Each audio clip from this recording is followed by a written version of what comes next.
It's another sunny day in the Bay Area. Welcome to Shared Bites, a show about sharing experiences both inside and outside of the gaming world. My name's Andy. I'm here with my buddy Justin. Justin, how the hell are you? I am hella okay, Hell, to use okay. some NorCal terminology.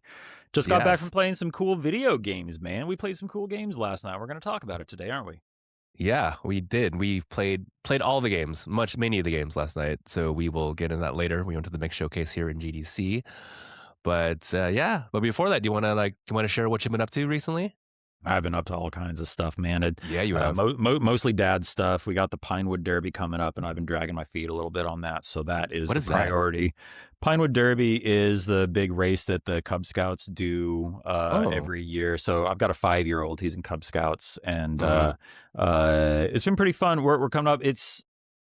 There's only one other kindergartner, so we're not like super involved at this point. So it's kind of we have to be a little more self-directed, and I'm not the best at that. So I need to get on top of the Pinewood Derby stuff, which is a race that they do every year where you get like a block of wood and some wheels and axles, and you decorate it. Whoa. You carve the block of wood into whatever shape you want, you make it all aerodynamic, you put some weights on it. It has to be within a certain spec. It has to be, I think, like 5 ounces or something like that. But then you check in the cars, and everyone has their cool Pinewood Derby car. And it's a huge thing. It's big. Like if you look up Pinewood Derby, there's like some really cool builds out there. And then there's a big race where they all get together and they have a huge race and see who wins. It's a lot of fun. Wait. It's a cool activity where you explore kind of like building a vehicle and try to figure out like, okay, where do we put the weight to make it the fastest, and how aerodynamic should we make it? This is actually engineering. This is like automotive It's engineering cool. excellence. It's cool. Yeah, I Wow. think maybe 5 years old is a little early to be really getting into it. But this is our first attempt, so maybe next year I'll be a little more on top of things. But yeah, we gotta. It's like in a few days, and we've done very little prep, so I need to do that like today. That's wild. I mean, when you said that at first, I thought you meant like your son's gonna be racing in a car. Like you're building up this little F1 car, and I was like wow, that's intense. Like you're carving out wood like you're in the Flintstones, and you're like putting putting the wheels on there. No, they're miniatures. You make miniature, which makes a lot more ones. sense. Yeah, a little block of wood. Well, not that big. Maybe sense. like that. I don't know if it even comes through on the screen, but yeah. So I've been doing that. I went to there was this, speaking of like dad stuff, there was this poker night where a bunch of dads from the elementary school my kid goes to, they all got together and had a poker night. And it was like a formal thing organized within the school and all that. So it was for charity. I donated $100, and that goes to whichever charity the school is supporting. And I got so many chips and went and hung out with some other dads and played poker. And I haven't played poker in like 20 years. I grew up in Las Vegas, so it was kind of embarrassing when I sat down and I was like, wait, anti-blind, like how does this work again? Because I played Texas Hold'em. Okay. I used. Okay. I mean, when I was growing up in Vegas with my buds, we would every once in a while we'd play Hold'em. It was around the time when Hold'em was really gaining prominence. Like World Series of Poker on ESPN and stuff like that. So early 2000s, my buds. Phil Hellmuth, those people, right? Yeah, Phil Hellmuth, like Daniel, whatever his name is. Yeah. We were watching these. We were watching the same stuff. So I was a little into it. So it started coming back to me, and I had some pretty good plays throughout the night. But it got to a point where, and I don't know, maybe I just haven't hung out with these guys enough. I've hung out with them twice now. I did a golf thing a few months ago, and now I did the poker night thing. Yeah, and that was way outside my comfort zone because I've never played golf. Actual golf? Like you went to the actual golf course? We went to the links. You golf? Yeah, we went to a golf course. No, I don't. How'd that go? It was just it went badly. I damaged the golf course a few times, but I mean it was fun. I got a few. I got a hold of a few of them, and got a few good hits. But it was. I mean, I want to hear more about this. Wait, you didn't know how to swing a golf club, or like you've taken lessons before, or you just went up there like blind, like Happy Gilmore? And I just walked up, and I mean I've watched people golf, and I've like seen I know the theory of, you got to follow through with your swing and all that. I know the Wow. basics, but I've never actually done it. Actually, I take Wow. that back. When I was in like high school, my friends and I went to a course for one day and we tried to golf, and like that was a disaster and we never did it again. But for all intents and purposes, I have never golfed. That's why. Wait, so I'm actually. Did you rent the clubs, or did I someone did. let you borrow? Oh, Yeah, you went to the so clubs, and so like, I so what so let me back up a little bit. We're signing up, we're going to like orientation for my kids' kindergarten before the school year starts. And we go to the school and there are all these tables set up, and one of them is the dad's club. And I'm like, okay, sure. Boo, boo, boo, boo. And I introduce myself to the guy. Hey, my name's Justin, I have a son, blah blah. And so he's telling me about the golf thing. He's like, yeah, dude, it's so much fun. And I'm like, okay, but I don't play golf. Like I've never, like I don't know how to golf. yeah. Is that going to be okay if I like, is it like that, or like They will it be gotta- weird if I just, and he's like, no, dude, it'll be fine. Just come on. It'll be fun. It'll still be a good time. Wow. So I show up and like everybody's showing up and they're all dressed up. They got they got the glove. They got their own clubs. With They the got polo shirts. they got the Like their hat. khakis. So Yeah. I'm like, well, I guess I'll go rent my house clubs now. So yeah, I was very much the least experienced person there, and it was a little awkward. Well, good for you for getting out there, though. That's wild. I just think, just like these guys live different lives than I do, and it's really it's in line with the mission of Shared Bites. It's about trying new things, and I'm getting out there, and I'm trying some new things, trying to hang out with different types of people, and they're cool dudes, but just I was telling you, like, the Venn diagram of our shared interest is like two separate circles. It's interesting. We have like nothing in common. They don't play games at all. Like I was talking about, like Okay. maybe I'll set up a rock band night, and they're like, "Oh yeah, I think I had like a Guitar Hero back." And it's like it's like cool, nothing against them, but they're just not gamers, and that's my language. Are they like kind of, are they older, like a similar age, right? Like, because your sons or your kids are in the same grade, right? 30s-ish, 40s? 30, yeah. 30s, 40s. Okay. Yeah. Are these like finance guys, tech guys? Like, what are we looking at in terms of like general occupation? Just like so we can get a picture of these dads. Probably lots of like tech industry dudes. Okay. Yeah, I don't know a ton of them. I didn't ask a ton of them what they do, but I think it's a lot of tech guys. Interesting. Because that's kind of the area that we're in here. Yeah. Yeah. I'm in Bay Area. That makes sense. Yeah. No, just trying to get like a handle of a kind of like the Venn diagram of interest that these guys may have. It sounds like it's like almost like, like your typical, I don't know, normal people, male hobbies. Yeah. Like golf. Yeah. I got golf normal and I got poker. Stuff. Yeah. Golf and poker. It's like, it's dad stuff. Like stuff that I probably should be more interested in. Did they tell you about the new Marvel they want to see? Yeah, exactly. You want to go see the new Marvel? Hey, did you see that movie, by the way? Friendship? Did you see that? I did see Friendship. Oh yeah, this whole situation reminds me of that. I don't know, just that sounds like that's kind of a little bit actually, right down to the guy like playing drums and everything. Yeah, that's interesting. Yeah, I wonder. Yeah. So okay, so that's my drum set back there. I just realized my drum set is kind of in the picture back there. Yeah, you got the. Oh my gosh, it's hidden behind all the other stuff there. It's got my haunted mansion and my Space Mountain. Well, so good for you for getting out there for the poker night at least. So okay, so that's like a game that at least it is a game. It is a game. It is a game. Play. Technically, it's a game. Yeah. But yeah. So you're talking about how you grew up in Vegas and you kind of the gears are turning how to play Hold'em again. Yeah. So I played for a while, and it got to a point where I decided that I kind of wanted to go home, so I just started playing really aggressively. Yeah, that's what you until gotta do. It got to a point where I was like, yeah, okay, I'm just gonna go all in, and that's that. Okay, bye guys. It was nice, lovely talking to you. Cool. Maybe if I hung out with them more, we would find some more common ground. Well, and, like have more interesting conversations. What did you guys talk about? Like just given the how long did you do it for like 2 hours or like there wasn't a ton of like conversation because a lot of it was the guys trying to keep track of like, wait, whose turn is it now? Because it was a lot of guys who like some guys who had never played poker and didn't even know how to make it. Okay. It was the kind of thing where they literally had a sheet printed out with like, here's what all the poker hands are. So there wasn't a lot of conversation outside of like keeping track of the poker it was so game. Interesting. Okay. I would expect these guys like I mean, I thought it would have been these are like guys they've already been doing this for a while and like they're just like going through the meter. I think some of them were. And I think those guys were a little bit like because there were a bunch of newbies there like slowing things down. But how many guys were there, by the way? Overall, how big was this table?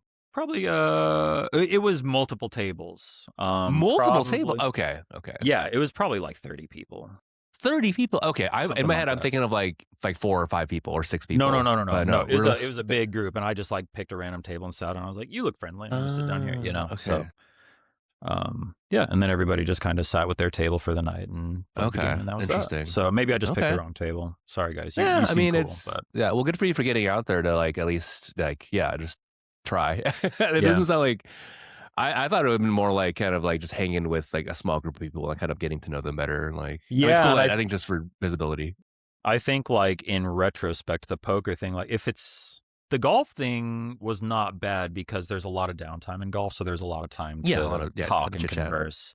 The poker thing, it was a lot, and it was a little stressful because there's money involved, and it's like, wait, what am I doing? I don't want to look like a how fool. Much money are we talking about? Like, is it a lot of money or is it like $20 or is it like?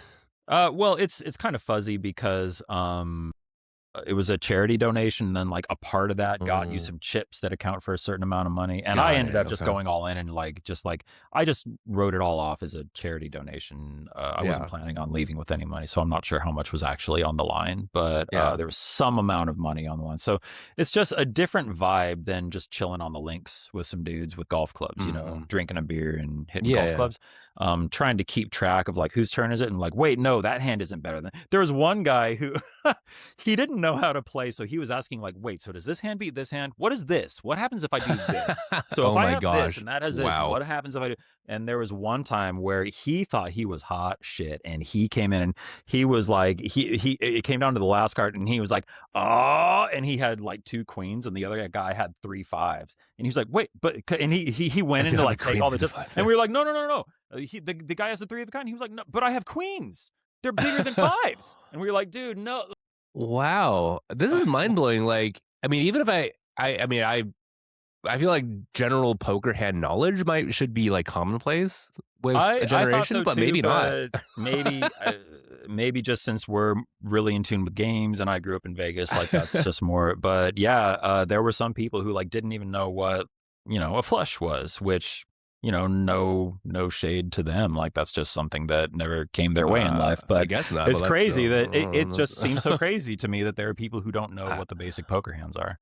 That is wild to me. Yeah, that's why I'm like a little incredulous right now. Is that seems even basic. Like he could have been trolling knowledge. He could have been trolling. Maybe it was an all in out. I don't know if I give him that much credit. that's way too much credit to do that. It sounds like they just need to play more Balatro. That sounds exactly. I dropped a Balatro mention at one point, and nobody batted an eye. So I was like, yeah, this is not my crowd. Yeah, well, yeah. Wait, I would really fast. Because I'm curious what these dads talk about. So your golf game, was that like 6 people? Was that foursome, right? You playing foursomes? I think it was 4 of us. Yeah. 4 of us, okay. So we split off into multiple teams, and yeah, I think it was 4 of us on a team. Yeah, because usually in golf you play in 4s. What did you guys talk about in the downtime? Was it talking about kid stuff, or like or did you try to like feel out like your interests? I tried to talk a little bit about. I tried to get some game stuff in there, and I was like, not really. And so a lot of it was there was like awkward silences, attempted conversations, and what does your kid do? What's your kid into? Oh, soccer. Yeah, my kid did soccer. Stuff like that. General dad small talk. Don't feel like I really forged any bonds though. Yeah. But I will say that when I see those dads at pickup and drop off, it's like, oh hey, how you doing? So it's at least we have that face now. So there's that, like, at least, like, we have met before. We are now acquaintances. So that first step towards potentially some like real friendship down the line. Yeah. Yeah. It's hard to make friends, man. Yeah. I mean, you're not going to you're not going to call them up to play hop in your marathon trio, but you're going to, it's really hard to make friends. It's hard to make friends at this age in this world that we live in, like post-pandemic, everybody staying at home all the time. So I want to quickly publicly shout you out for taking the steps to ensure that our friendship stays strong, because you're really good about reaching out and inviting me to do things. So thank you for that. Oh, of course, Justin. Thank you for acknowledging that. Yes, and thank you for always saying yes. Usually, I think, there's times when you say no. But most of the time. There's some times where it's like, it takes a lot to convince me to like drive up to the city or something. Yeah. Well, good for you for at least trying some of the night. But like that's fascinating because I mean, my like brain's turning when I see these like interactions, because I'm like what, like did you try to find like some sort of like common ground? Because usually there's something like, hey, which TV shows you're watching or what movie. I mean, people don't watch movies anymore, but like maybe you watch K-pop Demon Hunters with your kids, but did you guys talk about TV or like I'm food? trying to remember too, because it was a few months ago, so I don't remember all the conversations we had. Yeah, I mean, if it's small talk, you probably don't remember it because it's small talk. There were nothing, no conversations substantial. deep enough that I remember them. Yeah, you didn't get into like politics or like deep into that. So who did you vote for? Yeah, just dance on vaccines. Woof. Yeah, I think you probably don't want to know the answer to that for a lot of the people, a lot of the dads out there. It's best to just not answer. That's incredible. Cool. Well, anyway, we can move on. That's a pretty long intro. We got a lot of stuff. I like that. No, that's fascinating. I'm actually curious because this is the world like I don't know much about because I'm not a dad. I should bring you to one of the things because they're always like, bring other people. I could have brought you to the poker thing. I don't like poker. I hate poker. It's really boring to me. Like I've been to Vegas. Like enjoy the game. You do? Yeah. Like I think I respect the game. It's very nuanced. There's a lot of obviously skill with luck, with with the social like kind of reading people and the kind of like seeing their tells. I love that. It's just not for me. Like I think it's like the original social deception game. Yes, exactly. It's like your original Werewolf Mafia. What have you. But I went to Vegas when I was like, pretty young in my 20s. Or I've been to Vegas several times, but like the one time I went to like explicitly gamble, like we played Hold'em. Like I actually won, like where I came up a lot, like I don't know, a few $100, whatever it was, in your 20s, it's a lot of money. But it was very boring to do that because like I played super conservative, super tight at the best. Like, because if you want to win, you gotta, if you rationally want to, play out the best hands, like you fold a lot, you kind of wait till you have the good hand to play. And that was really boring to me. And I, like you, I think I eventually got this. That's how I was playing for the first like and get out. Yeah. We were there. Yeah. Yeah. So I think that, and this is like at a Vegas table where it's like, I'm not playing, we're not playing the high risk tape poker. So they're at the small, buy-in tables and like everyone around me is like, just drinking, having a good time. And I'm like, just trying to win. And it's like, it was not fun to me. And like, I just don't get a thrill out of that. So I'm good. I play poker like you in situations where like, hey, it's like the boys are getting together. We haven't seen them in forever. Let's just get to social. It's an excuse to get together and be social. I should clarify. Situation. I've never played Hold'em at a poker table in Vegas. Like that's not my vibe. Oh, hanging out with pals. Gotcha. Okay, yeah. $20 buy-in. Let's all just get some chips and drink beers and eat chips and play cards. That's my vibe. They're similar. There's just, at the small buy-in table, it's a similar vibe. It's just like you're not talking to them. Oh, you're not talking to them unless you want to talk to them, right? And you want to kind of egg people on when you love that stuff. But in conclusion, I don't like poker. Although the poker game, I like Balatro, and I like the. Did you ever play the poker game that the Penny Arcade guys did? There's like a poker night at the Inventory, and it had a sequel too. Yeah, and they were both fun. I played them both. Yeah. Those are fun. I played those games. You got the Team Fortress people in there, like a little narrative going on there. But you got to spice that up for me, at least for poker. That's what I. It's hard to go back to regular cards after playing a game like Balatro, like with the flashing lights and the ding ding ding ding ding. Yeah, all that stuff in there. Man. Yeah. That's why. Yeah, so the poker. Can't wait for that update. Local Funk's still working on it. Well, he is. Yeah, I still have never finished the run. I pulled it up. Really? And I've gotten close, dude. And I still haven't done that. And it's been like a couple years, obviously. But dude, I only pulled the game. I only pulled Balatro like if I'm in an airport situation or if I'm in a situation where I don't have reception because I can play the local. Like it's a thing to do. It's like Balatro was one of those games that I lost. Like that, we had this discussion just yesterday about how when I get into something, I get really into it. That was Balatro for me for like a month. Yes, I can totally see that. It's very addicting. It's a card game. That's that. So my week has been horror filled in terms of spooky season. Goodness. I brought back spooky season in April, not like in terms of my own actual life, but spooky season. Mainly because Resident Evil 9 came out last week, as most of us know. Resident Evil 9 Requiem, which is definitely. It's like I finished it in like 4 days. It was like kind of one of those page turner games where you just like you can't wait to like play it, and so I kind of not necessarily speed ran my way through it, but like I kind of devoured it like a page turner book. It's incredible. It's just fun. The game is basically like a a nostalgia, like kind of tinged homage to all Resident Evil games. So if you've been playing the series for a while, it's a great payoff. I was mentioned to you last night. It was like there's definitely a Metal Gear Solid 4 moment in it where like if you've played some of the older games, I think particularly Resident Evil 2, there's some scenes that like evoke some strong memories of your youth or from whenever you played RE2, and it just kind of pays off really nicely. And it's a really perfectly paced game with the horror and with like the action. So I've been marathoning Resident Evil 9. I played Resident Evil 2 remake and Resident Evil 3 remake, and I finished all three of those games in a week. Holy which is cow! Kind of a that is a marathon. It is a marathon, We'll also talk about marathon really fast. I don't know if we will, but I mean, yeah. But it's big week in gaming. But in addition to Resident Evil, I did something spooky in real life too. I went to see the Paranormal Activity play. Oh, play? There's a play. I didn't realize this, but my friend is really into spooky stuff, so she invited me to go see a production that apparently started in LA. Can I call time out real quick? Why is all this spooky stuff happening right now? It's because of Resident. I don't know. It's just kind of. People we miss need something spooky in April. Yeah, it's kind of like the half year anniversary of Halloween, so we gotta like gotta balance out the sun somehow. It's really sunny here, right. But I love it. It's like there's no bad time to have a spooky season. Just kind of that's fair. Put it in there. But there's a play which I had no idea existed. But it started in LA, I think, in the last year. It's gotten rave reviews. People have been like digging it, and so I went to go see that in SF, and it was really good. I was like quite impressed with it. Do they do a lot of fun stuff movies? With like practical effects and all that? I saw the first 2 movies, I think, and then I decided I was done with them. Yeah, same. I think I might have watched the first one and not just all of the first one. So I think, I mean, maybe there's thematical kind of stuff in the play that was in there, but I mean, you didn't need to see the movies to sure. The play I mean, you get the gist of it. There's like spooky shit happening. Yeah, spooky shit and like with real people, basically, like in like real life situations. But yeah, to answer your question, yes, we looked on the program and they employ an illusionist was in the credits. Really? Oh, yeah.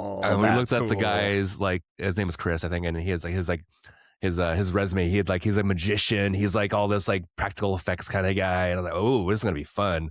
And yes, there are some great visual effects in the play, which I think make the thing.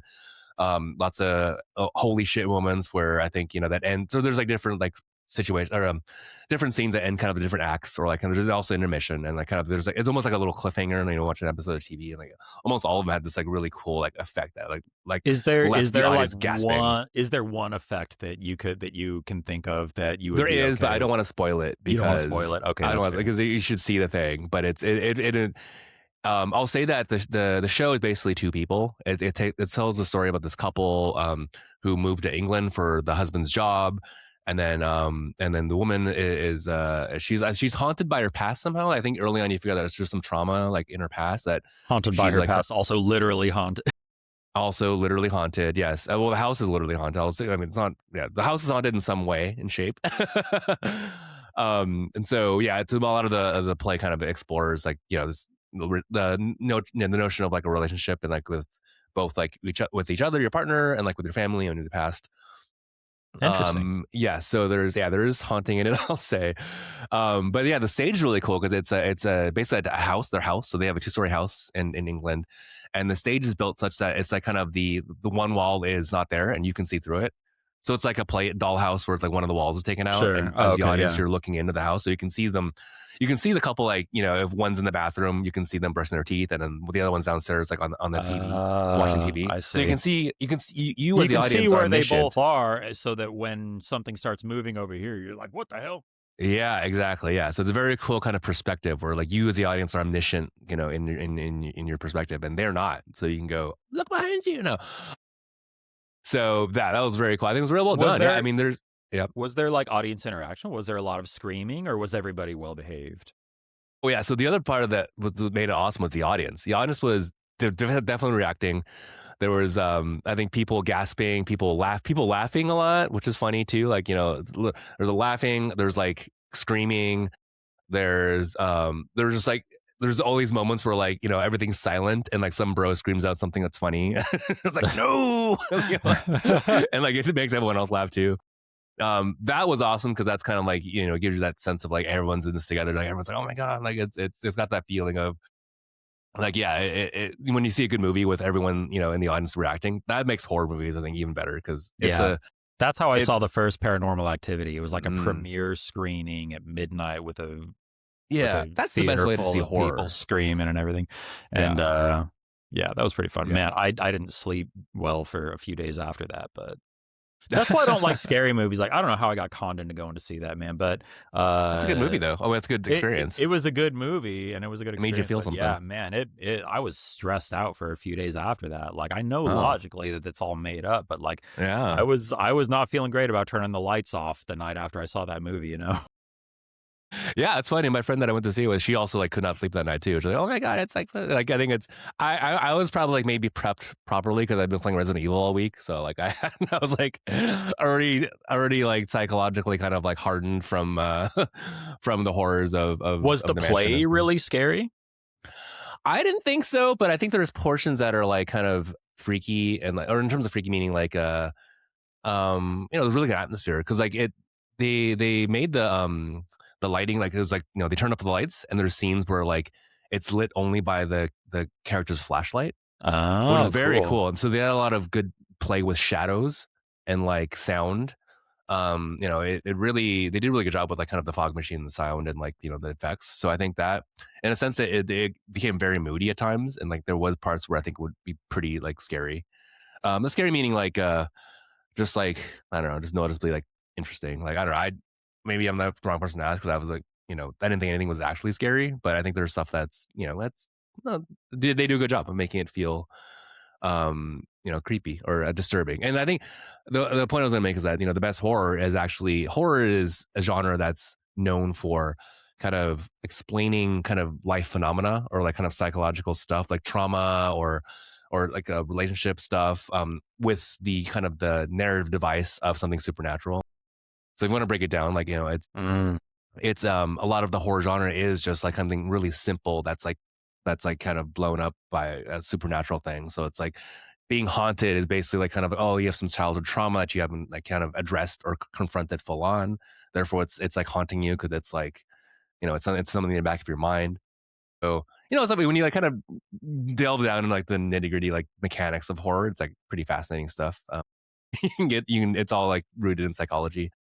But it's also a really fun way to kind of I think the really cool part is everyone's in the same boat together, so you're all confronting the trauma of the other characters. But I think each person takes away some of it for themselves, right? There's some parts like, oh, I could relate to that, or I didn't necessarily like do this something really bad as a kid, but like there was some stuff that maybe I was, like I did something that I was not proud of that I like I had to hide or whatever. So whatever that is, like I think everyone takes their own kind of takeaway from it. I think that's what makes it kind of a shared experience, literally a shared experience where everyone A shared bite. everyone's in together. One shared bite.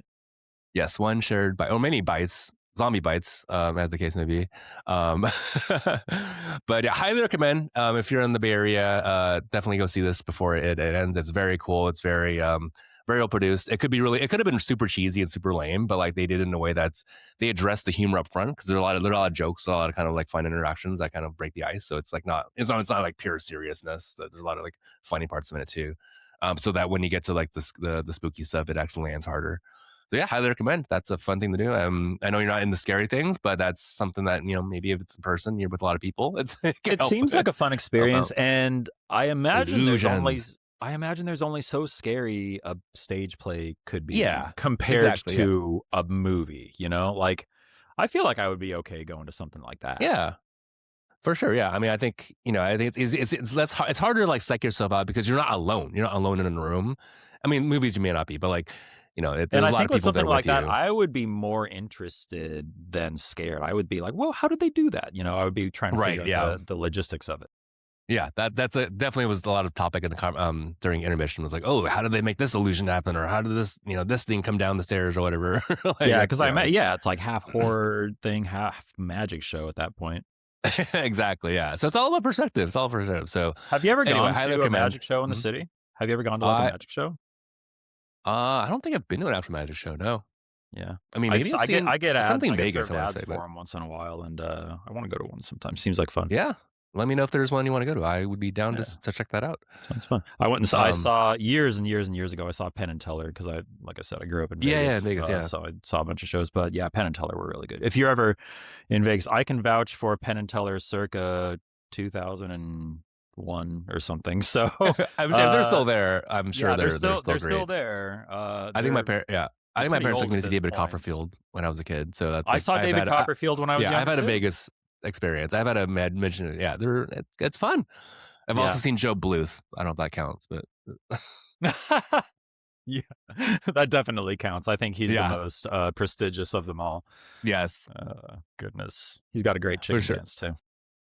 Yeah, so a lot of spooky season in my last week, and then I have to acknowledge there's a big week in gaming on top of that. Top of Resident Evil 9, which is one of the best games out. It's my game of the year so far. It's only early; it's in March, but Marathon came out as well. Bungie's new game, action shooter. A lot of chatter about it, but I think I acquired the game and I did the tutorial, and I've yet to dive in. But I think that's something that everyone's playing, and also the big one also was I played a little bit of Marathon. Yeah. Oh, yeah. You played the server slam a little bit. We'll have to hop in together and play some more games together before we can I think give a full kind of review or kind of. Well, I played the server slam. I have not purchased the game, so okay. Yeah. We'll see. All right. Well, whenever that happens, we'll play some more of that. But yeah, the Slay the Spire 2 came out to huge a lot of players were playing Slay the Spire 2, another card game. I don't have that yet. There's a lot of games that I'm trying to divide and conquer. And also Pocopia released. So you've been playing some Pocopia. I just got the game yesterday. I think I was texting you all weekend to talk me out of it, and you didn't talk me out of it. I failed to do so. Yeah. And I played, and I actually was up way too late last night playing it because it was just I'm usually not a cozy game person, but this one is actually working. It's working for me. So we should talk about this. I think in a future episode after we get some more time with it. Yeah, for sure. But I just want to acknowledge that it was a huge weekend in gaming. That's a lot of big releases out. My experience in Pocopia thus far has been very positive. Been playing a lot of it with my son. Nice. Yeah, it feels like a really good game to play with your kids because it's we both have our own save file though. It's good enough that I watched him play a bunch, and then that night I was like, okay, now I'm going to start my own save file, and I have my own, and I have now gotten a lot further. I finished the first major area, and I've moved on to the second one. So nice. I'm curious to see what new Pokemon I meet and what kinds of new abilities I get, and uncover more of this mystery of what happened to this world. Yeah, that's what's actually working for me more than the freedom of doing whatever you want, because there's so much stuff options that usually overwhelms me. But the fact that it has a path that it's kind of a quest that it gives you, I think that's helping. They give you specific things okay, you need to do this to advance the story now. And get these specific things to make a thing for that's very good for me because I don't usually do well with these. Minecraft, Animal Crossing games, because I feel like they're too directionless, and I'm usually not really, I don't really care to kind of build the Mona Lisa or the Sistine Chapel on my own. I need to play a game, and so far it's really worked for me because it's combining that with the joy of seeing what new Pokemon is here. There's the shadow of that, or you can make a habitat for this one, and you can see little kind of preview, the shadow, of who it could be, and that's actually working. I don't know. Yeah, it's really interesting. So yeah, we'll check back in with that game. I think in the coming weeks. It's a very long game. I think we can sink our teeth into that one for sure.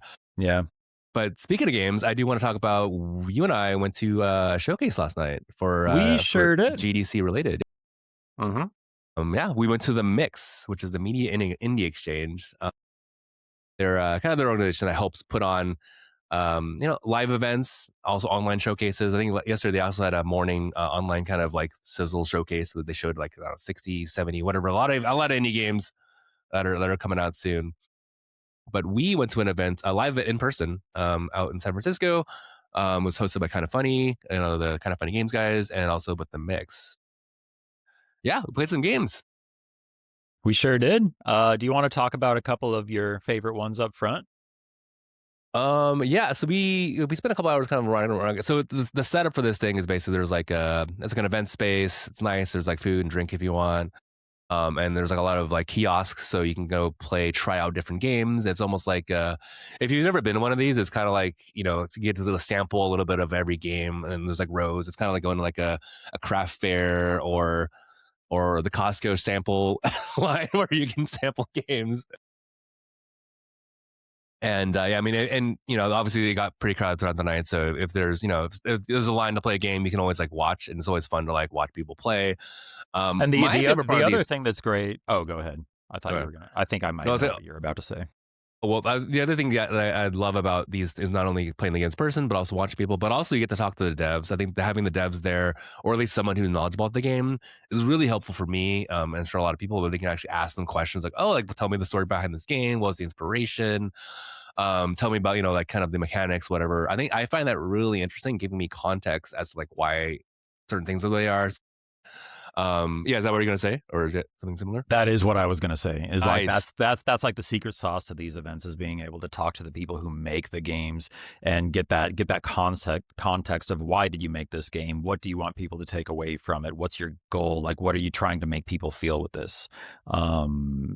I mean, there's also something to be said for playing a game completely blind, but there's two sides of the same coin, really. I really love being able to get inside a developer's head and like ask them questions about a game as I'm playing it, and these questions are springing to mind, like, oh, that's really cool. Why did you make it do this? Like when the first game on our list is Poconos, which I think was a favorite for both of us. Yes. Developed by Yellen from Swiss Games. Really fun, just really simple little concept with this this finger. There it is. That you pilot around the screen using. As soon as I picked up the controller, I was like, "Oh, it's asteroids controls," and he was like, "Yeah, that's right." You hold the button to make it like a little bit, and like you have to kind of pilot it to find a node. Yeah, it's a little awkward. But yeah, it's intentionally a little awkward, but you got to try and get it, and eventually you got to get it through a bunch of obstacles to get it to get into the nose.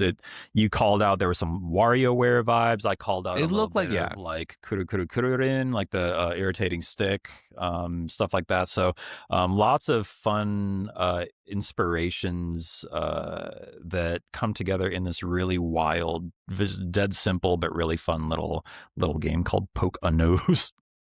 Yeah. No, and I love like the art style is very like, it's like WarioWare, where it's like you are literally a disembodied hand with a finger, and you're trying to literally pick a nose. That's the goal of each level. So each level is kind of like a obstacle. It's like a single screen, or really small like self-contained levels. And he mentioned, I think Yellen mentioned there's like 30 plus levels, or probably more when the game comes out. But yeah, it's like hand drawn art, cool animation. I think Yellen's by trade like a animation designer or animator, so it kind of like shows through with this quirky of graphics, and it's very unique, pretty fun, and yeah, I think both of us love that one. Yeah, I was trying to see if Poconos is on Steam, but I don't think it is. Yeah, I was trying to look for it too. I don't think I don't know if it's up yet for wishlisting, but I would wishlist it had I. It gets top billing on Shared Bytes recap of the Mix 2026. But yes. So I we both of us played Jay and Silent Bob. Chronic Blunt Punch. Chronic Blunt Punch by Interrobang Entertainment. This is a 2D beat 'em up game. It's it's very similar to like your TMNT, your kind of X-Men arcade game kind of vibes, where you're you and a buddy kind of team up and beat up people and move through a side-scrolling linear story. This was really fun because there was really good, we loved the art in this, right? The art, the animation were very cool. They were like very so I'm a little distracted. There's like somebody washing my windows right now, which is like no worries. I forgot to close the blinds, so I'm like looking at this.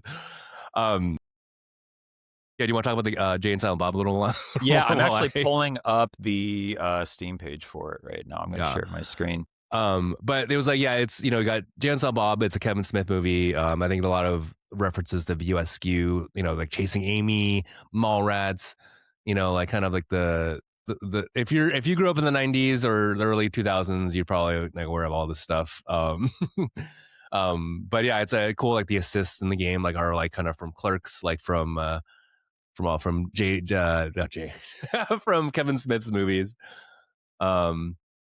Yeah, we thought this was fun. And I definitely played through this. I think the animation was. I think the performance seemed a little like kind of not as smooth as we hoped it would be. Yeah, But yeah, you can probably and I see went back and I watched the trailer, and yeah, it was a little choppy there too. Hopefully, it's a situation where you can adjust the aileron cupboard. That's Or cupboard. yeah, we loved like the puns, and there was like I think we Yeah. saw ass effects and like an ass effects poster and like I forgot what the other one was, but there's a lot And of if good you're like watching the fun video puns. podcast, you can see on the screen now. There's some screenshots that we're scrolling through here. You see like Yeah. the Dante assist coming in, and there's them rescuing him in the first level. Yeah. Yeah, pretty fun, pretty fun. Fun references, great animation. The art is fantastic. I do hope that the gameplay itself can be smoothed out a little bit. But I did have fun, and I found myself laughing a lot while we were playing. Yeah, no, we had a blast with it. I think this is probably the and then I think as you can see, it's only like if you're watching, it's like only $18. So it's like I mean that's I would pay $18, $20 like kind of play through this over a weekend with some buddies. I think it looks pretty cool. Especially because you and I both watched Kevin Smith's movie growing up. I think that's probably that's going to be a big releasing draw April for you. 20th. That's also comes out on 420, which it's can't beat that. Yeah, so this is probably the better that I think. So we played 2 games that were in this style. The other one was Toxic Crusaders by Retroware. Similar kind of vibe. I think it's that. I think of the two, I think we were more excited about the Jay and Silent Bob one, just only because it felt a little more polished. This has got. I mean, not that this looks bad, but it didn't really have anything. Unique. It's really basic. It's straight up. If you want to play a side-scrolling beat 'em up that's maybe not quite as polished as like a Shredder's Revenge, but is still perfectly fun. I would say that if you have love for the Toxic Crusaders IP, if you're of a certain age and you watched this cartoon growing up like I did, then you'll find some joy here.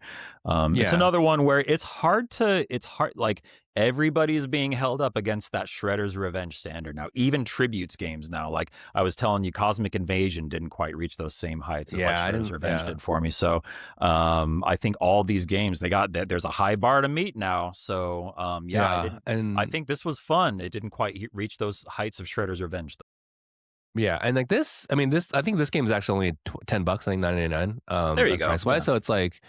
Or maybe it's it doesn't say it, so that's the soundtrack. Well, maybe not. I'm gonna add them all to my wish list. TBD. But yeah, 4 of your friends want that game. But yeah, it's not by no means a bad game. I think it's just kind of there's a lot of these now, and I think you got to pick and choose based off of your IP kind of nostalgia factor. Yeah. For that. So let me shout out AfterQuest real quick, since it is right here on this page, since I just came to it. I didn't play it, but I saw it during the showcase and it looked awesome, and it just looks really cool. And you should go watch this trailer like with the sound and watch the whole thing all the way through. But it looks really cool. It's got. Is this a co-op game or is this? I don't think so. No. Okay, so it's three. It's not like 3 player. That's just kind of your party. I think that's your party. Yeah, but it's just like cool ass graphics, cool gameplay. It's like music is really cool if you watch the trailer too. So cool. Looks great. I want to learn more about this. What kind of game is this? Do you want just a quick AfterQuest is a fast-paced roguelite RPG with tactical turn-based combat. So I don't know. I know what I know after watching the trailer. That's kind of it. In this page here. But it really caught my eye. It looks awesome. I want to play. I was looking for it at the event last night, but it wasn't there, unfortunately. Okay, if cool. It was, yeah, hopefully we'll look out for that. Yeah. So the next game I want to talk about is something I played the entire demo of in the show floor, which is kind of wild because usually, usually in these things like you have the anxiety of people watching behind you, or if you kind of get sick of a game. You kind of just want to leave and try something else because your time's valuable. But I really enjoyed Fractured Blooms by Serenity Forge. We met Z. You introduced me to Z, who heads up Serenity Forge. Really nice to talk to him. But this is a very interesting game. It's a Farmville cooking simulator, kind of a cozy game meets psychological horror. Which when you told me the genre, I was like, what? I did like a triple take at like the oh, and by the way, it's psychological horror. It's quite interesting. So it starts off like you kind of go and you tend to garden, you pick a tomato. It's like very slow, very like kind of slow paced. And the game kind of narrates to you, but you kind of know something's up because like the narration is done by them. What presumably is like the main character. Like you play as a girl who kind of goes through the motions in her life. So yeah, you pick the flowers and you pick the vegetables, you till the garden, and you go back home and you make dinner and then you go to bed. But then quickly, like you discover that it's like not it's there's like something going on here because I think near the end of the sequence, where the first so it seems like you play this game kind of iteratively, so throughout like different days or different like runs, so to speak. And it does a really good job of kind of like introducing kind of like some anxiety inducing kind of like horror elements where before the end of the first night you have to like do the laundry, but as you're doing the laundry, you see something like some weird kind of gross in like the house, and like it's suddenly there's a timer that pops up and there's like a 2-minute timer to do all the laundry, and you gotta like go around like gotta find all the clothes throughout the house, and the game doesn't tell. I mean, the first time the first time you go through the house, like you don't know the house, right? So you got to like figure out the layout. So you're like hunting around for the pieces of clothing, and all the while, like the timer's ticking down, and the sound kind of gets more intense as the timer gets lower. So it's as you get down to like 1 minute, like under a minute, like you can hear like the ticking of the clock more, and like you can kind of get the music kind of kicks in. So it's very interesting. It was a very effective way of like getting me to be more urgent, more like anxious. So I think that's really cool. That made me feel something while I was playing the game because the game genre, I mean, doing like we play Pokopia. It's very cozy, very kind of like relaxed, laid back. Hey, you're doing the gardening stuff, and then suddenly like there's like this interesting thing, which this like kind of anxious thing that kind of gets stuff at you. So I love that. If you look at the player, the popular user defined tags for this product: psychological horror, cute, anime. Anyway, yeah, it's very similar to I mean, some of the vibes to Doki Doki Literature Club, which I think they also published as well. So it's kind of like that juxtaposition of cozy with kind of anxious horror. I thought this was very interesting because I don't think anyone's ever tried something like this before, and I'm curious to see where it goes. Especially because it's like an iterative game, so I think it sounds like you'd get like kind of clued into what kind of mystery is going on here. Z, he mentioned that this is based off of a true story of his family. So it's interesting to know that, it's kind of a based in reality, which I can kind of see. It's like a lot of the themes I got when I was playing the game was like kind of this notion of like perfectionism or kind of like, hey, you got to do everything. There's like so much to do in a single day that you got everything done. There's a scene, I think, so as you play through the runs, like the next time I ran through the sequence, like you do the same things, but like something will like kind of be different. So it's kind of like, you have another voice in your head saying, oh, maybe you should plant the flowers instead of the tomatoes this time. And like kind of you go through that. And then when you're making dinner, like suddenly, the TV will come on and it'll be really loud and annoying. And you can't like concentrate because there's like no loud noise in the back. So you have to go turn off the TV, but that makes you late for your thing. And it's like, it kind of cascading. So it's very cool, very interesting. Just and it was very effective. And like in that quick short demo, I think it was about like 20 minutes or so. They really got all the stick across to me. So I think I would recommend that one for sure. Nice. While you were talking about Fractured Blooms, I pulled up the other game we played where Z was at with Serenity Forge there, which is Puppergeist, also being published by Serenity Forge. And this is an adorable, I'd call it a rhythm heaven-like. It's basically, you saw a hint of it there in that trailer, but you're kind of just keeping beat along with these things that are happening. You play this little witch. I think she's a witch. Sure. And yeah, little girl wearing a witch hat, and you go encounter these situations with these little rhythm games, and it's you can see it just kind of doing the Simon Says thing. And yeah, I caught on pretty quick and had a great time playing it. One thing that was a little weird was it asked me to do the tutorial, and I was like, okay, sure. So I did that for the first level, blazed through the first level, and then the second level said, do you want to do the tutorial? And I was like, no, I already did the tutorial. So I started the second level and then I messed up because it introduced a new mechanic. So that was a little. If it asks you to do the tutorial, just do it so that you know what the mechanic is. I mean, I couldn't get past the tutorial. I'll tell you that. Like, it was lack of visual whatever for me. I don't know if it was a demo, but like I could not even play this game because I love rhythm heaven. I love kind of these rhythm games, but it just did not give me enough to like get past the tutorial, which there's not user error. But like, not really like a visual indicator, and I think there might have been a little bit of lag on those TVs too. Yeah, so those two things, like I abstain from commenting on this game. It's a kind of very cute art style. It's very anime, very kind of like cutesy, and a lot of cute dogs, ghost dogs, whatnot. But yeah, yeah. Oh yeah. So it has a demo though. I'm gonna download the Puppergeist. There's a demo, yeah. So you guys can give it a shot if you want to. And it looks like the game came out last month, so February 12th. The other game I spent a lot of time with was a game called A Social Giraffe, which I thought was so. Again, this game has a very cute art style as well. I didn't get a chance to talk to the artist, but the artist was there too. So it was I should have spent more time with her, but I think there was a big line for this game, so it was it definitely seemed a little more popular.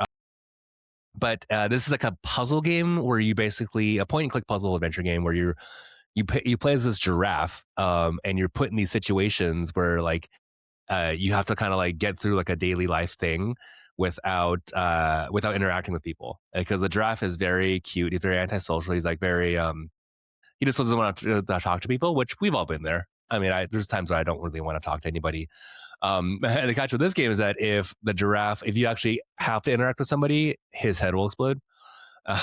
In a very adorable way, but his head does explode because it's, I think, just too much. It's too much for him. Oh. And this is like but just for those of you who are listening with audio, it's very cute, hand drawn 2D animation, very like kind of like, very We Bare Bears a little bit. Kind of, it's adorable. So it's kind of a cool juxtaposition of like, hey, you're gonna die from like head exploding, but also it's cute. Awesome. But there's like fun, like, so in the demo I played, there's the first one's like get in an elevator without seeing anybody, and then the first one you basically just, the solution is like when you see the elevator you can talk to somebody, and then you'll die because you don't want to talk to anybody. But the cool thing about dying though is I think when you talk to the people, as in like your dying breath, like the person gives you a hint on how to like get around them without talking to them. So like there's the one in the subway, you have to get out the subway without interacting with this woman, and the woman basically, she lost her purse, and so you have to like basically get her dog to like to go in her purse bag, so then the dog will like bring the purse to her. I see. So it's like, so there's a puzzle, like basically there's a lot of items and you juggle items. The highlight, thing that I played before I left the demo was you're at a market and you got to get like a can of matcha, but it's like but the can of matcha is like the most popular thing there, and so you got to do some like juggling with like the inventory items and to get people to like move from one place to another. So it's very like kind of logic puzzle-y, I'd say. So a lot of logic puzzles, a lot of cute artwork. I'm curious of this just because I like I think the concept is very, very relatable, because I mean, I found it kind of ironic that this game was at a public showcase for a video game showcase, where I think notably, like, sometimes I just want to get in and play the game. I don't really want to talk to people. I think a lot of, I picked up on that too. Yeah, like some of the booths I went to, like kind of there's some more eager booth attendants than others, right? So there's people who are like in your face with like, hey, take my business card, take like this, like blah blah blah, and like there's varying degrees of asocial kind of cues that I picked up on. So I think that was funny that this was at the showcase as well. But I mean, I just want to say that the people at Quail Button were adorable people. They were nice. They were like, I definitely want to talk to them. This is not directed at them whatsoever. But I thought that was a funny kind of a commentary on social stuff within the context of being at one of those events as well. But yeah, I'm curious about this game. I think this would work really well on like tablet or phone. I don't know, if I didn't get a chance to ask them if they was going to come to those platforms, but because the controls are very simple, very like point and click. So you're kind of tapping on the items and tapping on directions where you want the draft to go. So I think that was it would be really well suited to tablets or touchscreens. If it does come out on one of those, I definitely would be interested in picking it up. So I'm going to wishlist that game for sure. I think it'll probably work on deck too, on Steam Deck, I think, because that has a touchscreen on it as well. So even if it's on Steam, that's probably the best way I would personally play with the game. Positively adorable. Positively adorable.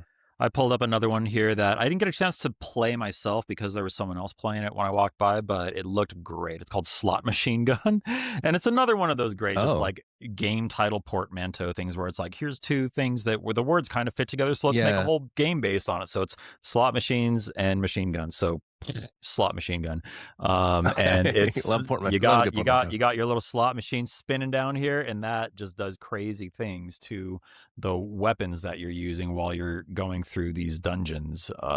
It looks like right here. Let's. I should probably just have the video playing here. I don't have a lot to say about it myself because I didn't get a chance to play it, but it looked like a lot of fun, and I wanted to shout it out. I'm going to add it to my wish list. I Wait, hope so you've can you noticed that I've describe been a little adding more? all Yeah. of these games to my wish list, by the way, which you should also do if any of them look enticing to you. And no, I'm sorry, I can't describe it a lot more because I didn't get a chance to play it myself. But it Well, looked did you really notice anything when you're watching the enticing. people play? Like, were you like, did you Just notice people it's like dying or it was like, kind of hard to wrap my head around it because it's so chaotic. But I noticed so it's like a that bullet hell kind of game? It looks like yeah, it's a bullet hell kind of game. kind of like Enter the Gungeon-y, but with the Okay, like slot Smash machine TV. chaos going on. Yeah. Yeah. So yeah, it just looked really cool. I wanted to give that a quick shout before I talk about the other game that I think that was all the games that you had on your list, right? Was there anything else you wanted to get to? I mean, those are the ones I spent the most time with. So those are the two like I'm most excited to play later on. Oh I'd yeah, say. I mean, other than the ones we played together, which we talked about at the beginning. I played those. Yeah. Yeah. I'd like to shout out one that I played real quick. Oasis from 17-bit. Oasis. 17-bit is great. They made Skulls of the Shogun. They made Galaxy. They made Song in the Smoke for virtual reality, and now they're making Oasis, which is a 4-player physics-based dungeon brawler. It's Interesting. like multiplayer party type chaos, but Like going through these dungeons. Kind of, yeah, but it's very kind of like wacky physics ragdoll stuff. But it's got a great I love a good physics slide game. Okay. mechanic where if you hit, it was the X button on an Xbox controller, so the square button. If you hit that while you're, it's all like physics and momentum based, so you can slide down a hill and then pick up speed and like go, sliding around. You hold the triggers to charge up an attack. Right is a right swing, left is a left swing, and then the right stick. If you turn the right stick in any direction, you block in that direction. So you use that to block incoming attacks while you're charging up your own attacks to counter. Slide around. It's kind of wacky, very ragdoll, solving puzzles, and yeah, it just seems like a lot of fun. We both got a chance to, or wait, I don't think you played. I got a chance to play. I don't it. actually get to play it. I don't know. I played a little bit single player. I didn't get a chance to play any multiplayer, which is a shame because I think it would really shine in multiplayer. But the physics feel really good based on what I play. I'm going to download the demo. I'm adding it to my wish list now, and I'm going to download the demo. And I think you should too. I'd love to play this one with you. Yeah, sure. I mean, yeah, if it's demo, see how it goes. Because give it a shot. And also just because I love 17-bit, those guys are great. I was talking to Raj, and I'm going to try and get him to come on the show sometime. That'd be cool. Yeah, that'd be a great guest to have. He's amazing. Yeah, shouts out to Raj for taking time to talk to me and Andy last night. Appreciate it, and for showing us the game. Best of luck on Oasis. Can't wait to play it. Nice, yeah. Yeah, I think that's kind of it. I mean, I had a couple minutes with Bubsy 4D, which I was surprised that you hadn't heard of Bubsy before. I remember that from like I've heard of Bubsy. Childhood. Okay, yeah, but you never played it. I think. I never played it. I never played Bubsy. Yeah, I remember it being really hard. I heard of it a lot. I just I never played it, and that was a choice. You never played it, okay? Yeah, I mean, I don't think I played enough that I like have any attachment to it, other than like, oh, I remember everyone was like hyped about this game, back in the day. I feel like I remember getting some magazines, like maybe it was an EGM, shout out Dan, or on our Game Pro, whatever. Like I was like, people were hyped about the original Bubsy, but it looks like there's a new one out, and it's I played a little bit of it. It's 3D platforming. I feel like we have to let this trailer play out because this is kind of the trailer where they're talking about how crappy it was, and I'm guessing they're going to say they improved it. Oh, that's funny. Yeah, that's good. This is great. This is great podcasting for those of us who aren't listening or watching the video. But well, yeah, it looks interesting. I mean, I'm going to reserve judgment because I didn't really have much time to play this other than the 5 minutes that I had at the kiosk. But more Bubsy.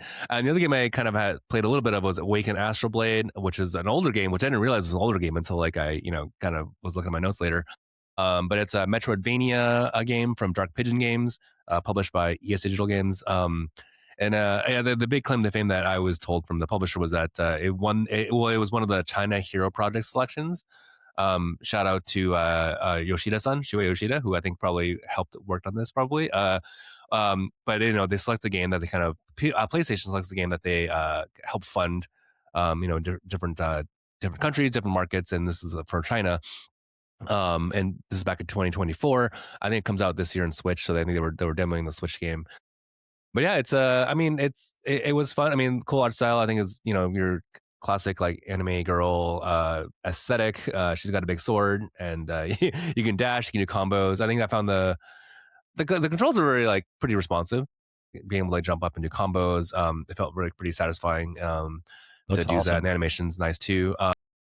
But yeah, I don't know. It didn't really like grab me in terms of like story or world building. I think it was fun. It was fun enough to play with.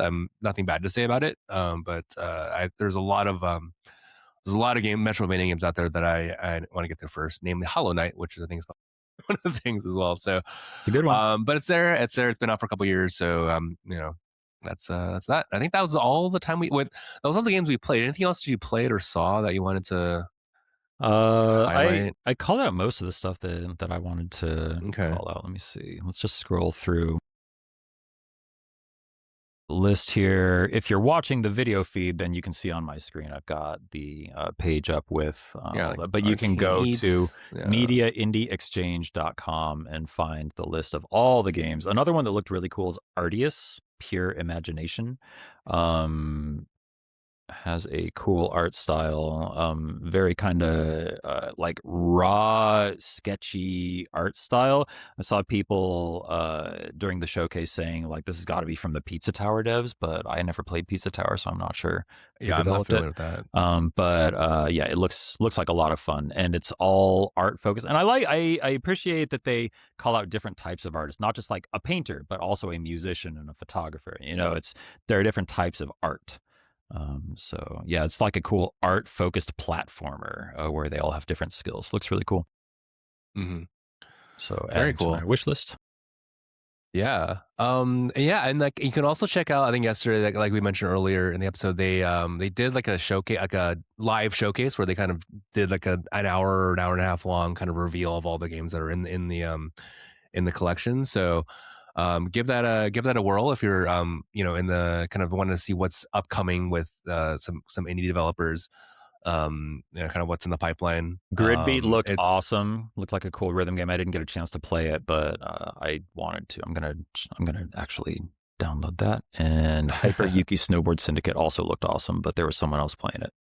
Yeah, there was a lot of there's so many games, and there was a game that we saw in the showcase that I didn't get to see here. It was like the girl on her chainsaw, and that's probably not the name of the game, but like it was Motor like a girl Slice. Motor Slice, yeah, that's the one I forgot to call out. Yeah, it was like a 3D kind of like adventure action game, but they would play a girl with a chainsaw, and looks like there is a demo, which is kind of cool. It kind of gave me like a little Mirror's Edge kind of vibe with like the kind of the 3D kind of very stark backgrounds and colorful aesthetic. The gameplay looks really fun. Yeah, a lot of parkour. That's kind of the big thing with Mirror's Edge for me. Yeah, the parkour. Parkour with the chainsaw.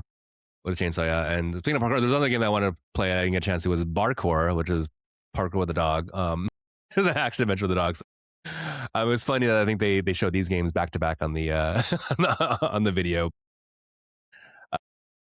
Yeah, parkour is always fun, especially as a dog. If you're into that, give that a shout. But yeah, I mean it was a fun night, fun evening. Good to see Justin in person. Gonna could play some games and talk to some devs. I think we're privileged that we're in the Bay Area, so there's a lot of events like this. I think the Day of the Devs was over the weekend, which is a similar event put on by Double Fine, the publisher, the developer, and our friend Greg Rice. It's free for the public, so you sign up and you go in and you can play all these games. Get a chance to talk to devs, get a chance to talk to kind of publishers. It's really cool that there's these events out there, because it's kind of like it's really rare that we get to like experience games in the wild in terms of in physical reality, because with obviously post-pandemic, everyone's at home and there's a lot of and obviously, again, I'm saying privilege because there's these showcases aren't everywhere around the country, obviously, but if they are happen to be touring in your neighborhood, or if there's an event that you have access to, or even if you want to fly out, I mean, something like Summer Games Fest in LA or PAX, any one of the PAXs, Penny Arcade Expos, whether it's East, West, South. I don't know what they're doing these days, but if you love games, like give it a shot. I think that's a fun shout out to actually share an experience is like go in person because it's much different in person when you get to talk to somebody. That's what Justin mentioned as the secret sauce, right? Like being able to talk to somebody, give you context around the game, and it's fun. And it's always fun to play new games, right? Like the games that aren't out yet. So you can go kind of get that feeling of, hey, you were early on this game. Like last year, I played Blueprints a year before it came out. I think I was able to play like the day after they announced it. Oh wow, nice! And I was like, this is a game that I would if I had money here, I would invest all my space bucks in Blueprints. And lo and behold, it was one of the best games. This was like 2 years ago because the game came out last year. But I think that actually was my game of the year. Yeah, no, that was an amazing game, and it was like really cool to be able to go, hey, I played that game, when I demoed, a year in advance. Yeah. Any other parting thoughts, Justin? You want to say? There are just so. I'm still just scrolling through this, and there's so many games that like Mixtape is on here. Jig Rift looked awesome. There's so many games, man. We're gonna have to spend more time just like sifting through all this and trying to find all the good stuff. I'm gonna stop sharing my screen now. But yeah, it was a lot of fun. I had a great time checking out the event with you. Thanks again for taking the time to go play some video games with me and taking the time to talk about them with me. Yeah. No, we had a good time. And shout out to Kind of Funny for using their platform to amplify some sick-ass indie video games that deserve the love. Really appreciate them using their powers for good, as it were. Absolutely. Indie games forever. All right. Well, I think that's all we have for this time. Yeah, then we'll be back, coming weeks with more guests, more games, more shared experiences, hopefully do some more things. Please check us out on sharedbytes.net. Let us know if you have any thoughts, questions, feedback, all that good stuff. All our socials are on there too. If you want to follow us, we got to get better about posting. Justin and we've talked about this, so we'll get some more content out there for you guys. But yeah, we will see you in the next one. Bye-bye. Thanks. Bye.